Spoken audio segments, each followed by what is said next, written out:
जय श्री राम, राधे राधे। स्वागत है आप सभी का मेरे चैनल में। आशा करती हूँ आप सभी स्वस्थ होंगे। तो कल हमने किष्किंधा कांड का पहला सर्ग जो है वो समाप्त किया था। पहले सर्ग में हमने भगवान श्री राम और लक्ष्मण जी पंपा सरोवर की सुंदरता को देखते हैं और वहीं पर सुग्रीव और वानरों द्वारा भगवान श्री राम और लक्ष्मण को देखकर भयभीत हो जाना कि कहीं उन्हें उनके दुश्मन बाली ने तो नहीं भेजा है। तो आगे का हम दूसरा सर्ग आज प्रारंभ कर रहे हैं। आज के सर्ग को अंत तक सुनिएगा। आज के सर्ग में हम सुग्रीव तथा वानरों की आशंका और हनुमान जी द्वारा उनका निवारण करना और सुग्रीव का हनुमान जी को श्री राम और लक्ष्मण के पास उनका भेद लेने के लिए भेजने का वर्णन किया गया है। तो श्रवण कीजिए आज का सर्ग। तौ तु उत्सृष्टाः महात्मानो भात्रौ लाम लक्ष्मणो वारायुधधरौ वीरौ सुग्रीवः शंकितो अभवतः।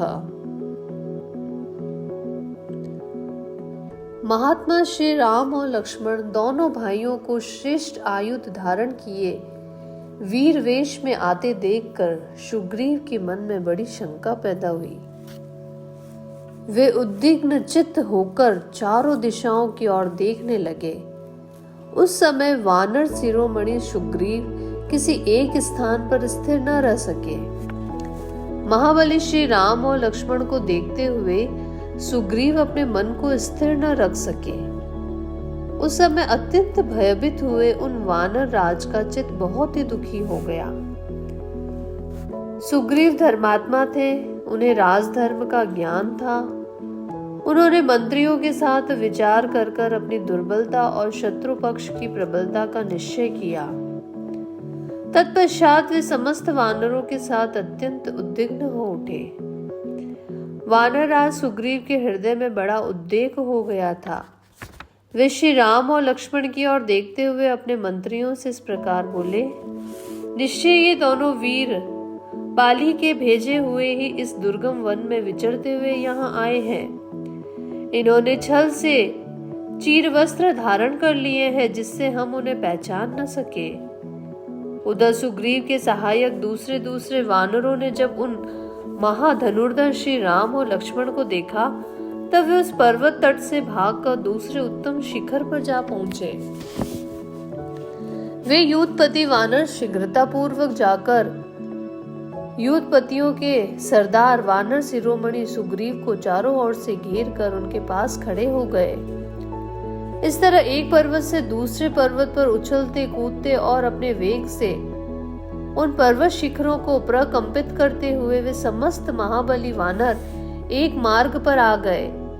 उन सब ने उछल कूद कर उस समय वहां दुर्गम स्थानों में स्थित हुए पुष्प शोभित बहुसंख्यक वृक्षों को तोड़ डाला था। उस बेला में चारों ओर से उस महान पर्वत पर उछलकर आते हुए वे श्रेष्ठ वानर वहां रहने वाले मृगों, बिलावों तथा व्याघ्रों को भयभीत करते हुए जा रहे थे। इस प्रकार सुग्रीव के सभी सचिव पर्वतराज ऋषिमुख पर आ पहुंचे और एकाग्रचित हो उन वानरों से मिलकर उनके सामने हाथ जोड़कर खड़े हो गए। तदंतर बाली से बुराई की आशंका करके सुग्रीव को भयभीत देख बातचीत करने में कुशल हनुमान जी बोले, आप सब लोग बाली के कारण होने वाले इस भारी घबराहट को छोड़ दीजिए। यह मल्य नामक श्रेष्ठ पर्वत है, यहाँ बाली से कोई भय नहीं है। वानर शिरोमणि जिसके उद्विग्न चित्त होकर आप भागे हैं, उस क्रूर दिखाई देने वाले निर्दय बाली को मैं यहाँ नहीं देखता हूँ। सौम्य, आपको अपने जिस पापाचारी बड़े भाई से भय प्राप्त हुआ है वह दुष्ट आत्मा बाली यहाँ नहीं आ सकता।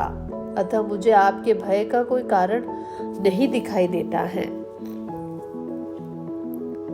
आश्चर्य है कि इस समय आपने अपनी वानरोचित चपलता को ही प्रकट किया है।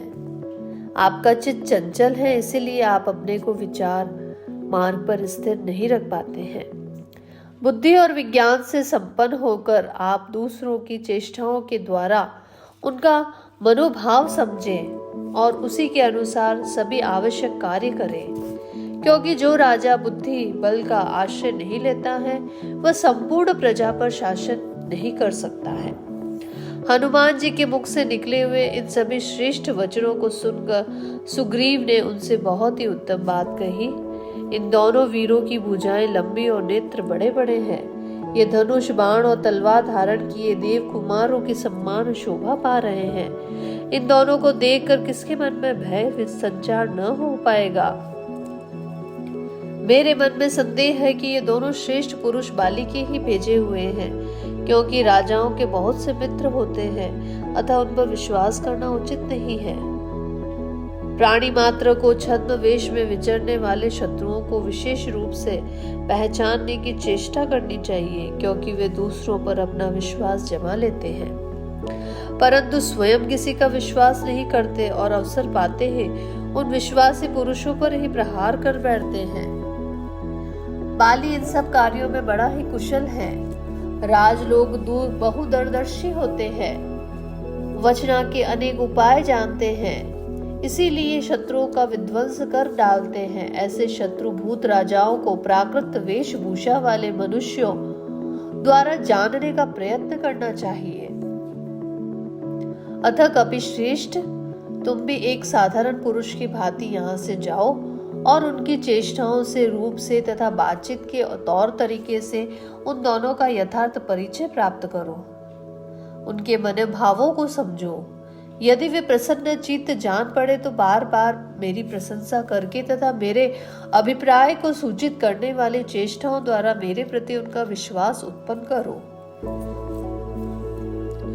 वानर शिरोमणे, तुम मेरी ही ओर मुंह करके खड़े होना और उन धनुर्धर वीरों से इस वन में प्रवेश करने का कारण पूछना। यदि उनका हृदय शुद्ध जान पड़े तो भी तरह तरह की बातों और आकृति के द्वारा यह जानने की चेष्टा करनी चाहिए कि वे दोनों कोई दुर्भावना लेकर तो नहीं आए हैं। वानर राज सुग्रीव के इस प्रकार आदेश देने पर पवन कुमार हनुमान जी ने उस स्थान पर जाने का विचार किया जहां श्री राम और लक्ष्मण विद्यमान थे। अत्यंत डरे हुए दुर्जय वानर सुग्रीव के उस वचन का आदर करके बहुत अच्छा कहकर महानुभाव हनुमान जी जहां अत्यंत बलशाली श्री राम और लक्ष्मण थे उस स्थान के लिए तत्काल चल दिए। महात्मा सुग्रीव के कथन का तात्पर्य समझकर हनुमान जी ऋषिमुख पर्वत से उस स्थान की ओर उछलते हुए चले जहां वे दोनों रघुवंशी बंधु विराजमान थे। पवन कुमार वानर वीर हनुमान जी ने यह सोच कर कि मेरे इस कपि रूप पर किसी का विश्वास नहीं जम सकता, अपने उस रूप का परित्याग कर एक सामान्य तपस्वी का रूप उन्होंने धारण कर लिया। उसके पश्चात हनुमान जी ने विनीत भाव से उन दोनों रघुवंशी वीरों के पास जाकर उन्हें प्रणाम करके मन को अत्यंत प्रिय लगने वाली मधुर वाणी में उनके साथ में वार्तालाप आरंभ किया। वानर शिरोमणि हनुमान जी ने पहले तो उन दोनों वीरों की यथोचित प्रशंसा की, फिर विधिवत उनका पूजन आदर करके स्वच्छंद रूप से मधुर वाणी में कहा, वीरों, आप दोनों सत्य पराक्रमी, राजर्षियों और देवताओं के सम्मान प्रभावशाली, तपस्वी तथा कठोर व्रत का पालन करने वाले जान पड़ते हैं। आपके शरीर की कांति बड़ी ही सुंदर है। आप दोनों इस वन्य प्रदेश में किस लिए आए हैं? वन में विचरने वाले मृग समूहों तथा अन्य जीवों को भी त्रास देते पंपा सरोवर के तटवर्ती वृक्षों को सब ओर से देखते और इस सुंदर जल वाली नदी सरीखी पंपा को सुशोभित करते हुए आप दोनों वेगशाली वीर कौन हैं? आपके अंगों की कांति सुवर्ण के समान प्रकाशित होती है। आप दोनों बड़े धैर्यशाली दिखाई देते हैं।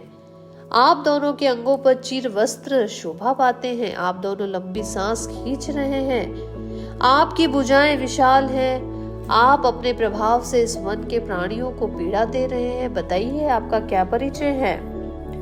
आप दोनों वीरों की दृष्टि सिंह के समान है। आपके बल और पराक्रम महान है। इंद्रधनुष के समान महान सरासन धारण करके आप शत्रुओं को नष्ट करने की शक्ति रखते हैं। आप कांतिमान तथा रूपवान हैं। आप विशालकाय सांड के समान मंद गति से चलते हैं। आप दोनों की भुजाएं हाथी की सूंड के समान जान पड़ती हैं। आप मनुष्यों में भी श्रेष्ठ और परम तेजस्वी हैं। आप दोनों की प्रभा से गिरिराज ऋषिमुख जगमगा रहा है। आप लोग देवताओं के सम्मान पराक्रमी और राज्य भोगने के योग्य हैं। भला इस दुर्गम वन प्रदेश में आपका आगमन कैसे संभव हुआ है? आपके नेत्र प्रफुल्ल कमल दल के समान शोभा पाते हैं। आप में वीरता भरी है।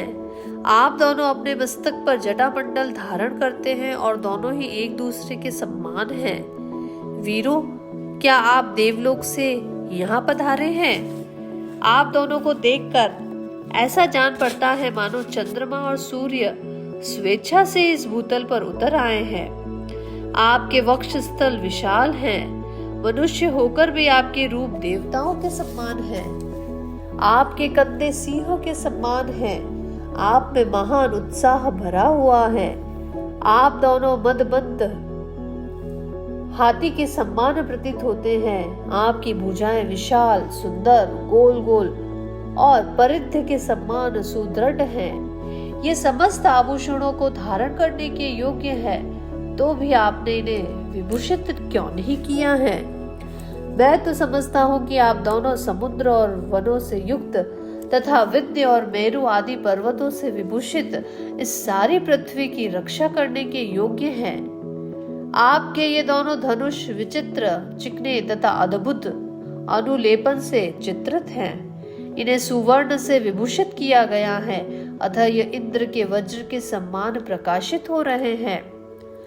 प्राणों का अंत कर देने वाले सर्पों के समान भयंकर तथा प्रकाशमान तीखे बाणों से भरे हुए आप दोनों के तुड़ीर बड़े ही सुंदर दिखाई देते हैं।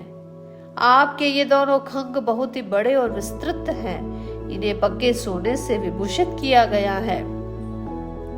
ये दोनों कैंचुल छोड़कर निकले हुए सांपों के सम्मान, सर्पों के सम्मान शोभा पाते हैं। वीरों, इस तरह मैं बार बार आपका परिचय पूछ रहा हूँ, आप लोग मुझे उत्तर क्यों नहीं दे रहे हैं? यहाँ सुग्रीव नामक एक श्रेष्ठ वानर रहते हैं, जो बड़े ही धर्मात्मा और वीर हैं। उनके भाई बाली ने उन्हें घर से निकाल दिया है, इसीलिए वे अत्यंत दुखी होकर सारे जगत में मारे मारे फिरते रहते हैं।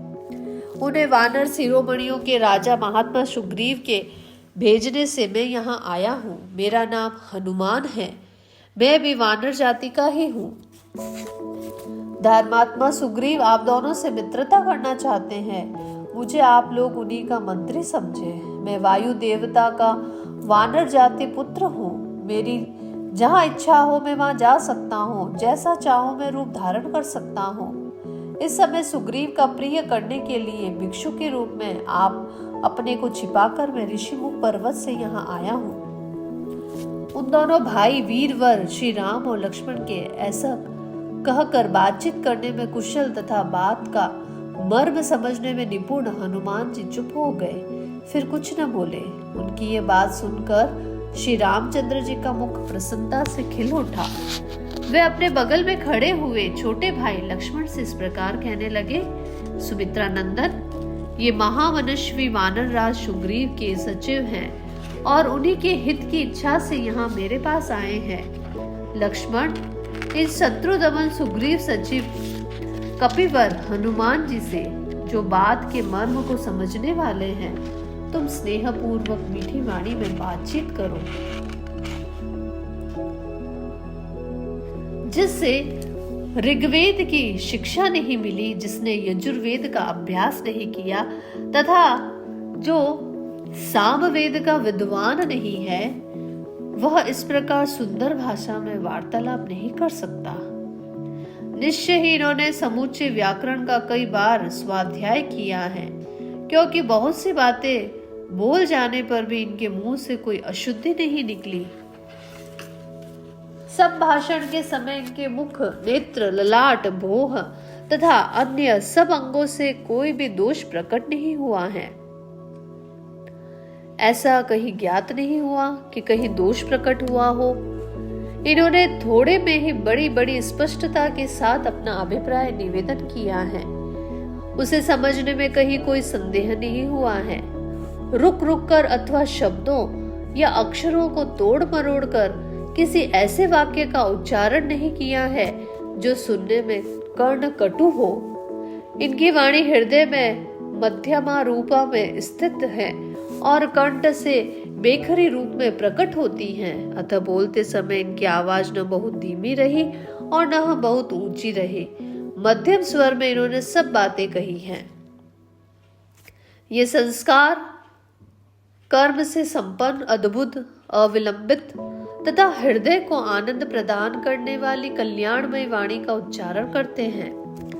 हृदय, कंठ और मूर्धा इन तीनों स्थानों द्वारा स्पष्ट रूप से अभिव्यक्त होने वाली इनकी इस विचित्र वाणी को सुनकर किसका चित्त प्रसन्न होगा।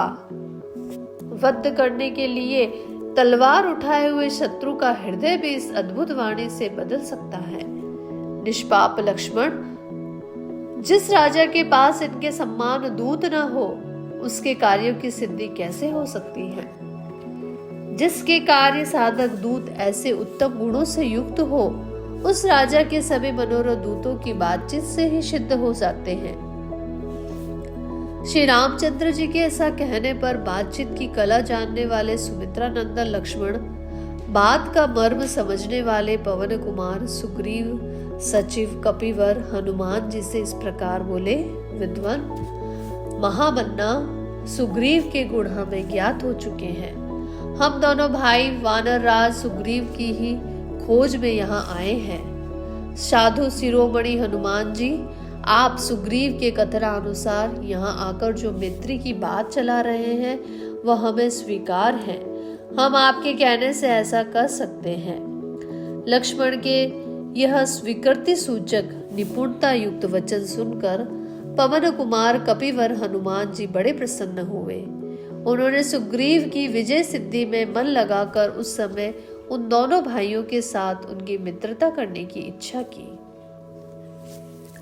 इस प्रकार से वाल्मीकि निर्मित आश्रामण आदि काव्य के किष्किंधा कांड में हमारा यह तीसरा सर्ग पूरा होता है। आगे का सर्ग हम कल के अध्याय में आप सुनेंगे। तो इसी तरह आप मेरे चैनल पे बने रहिए। चैनल को लाइक कीजिए, ज्यादा से ज्यादा कमेंट कीजिए। धन्यवाद। आपका दिन मंगलमय हो। आप सभी स्वस्थ रहें। ध्यान रखें अपना और अपनों का।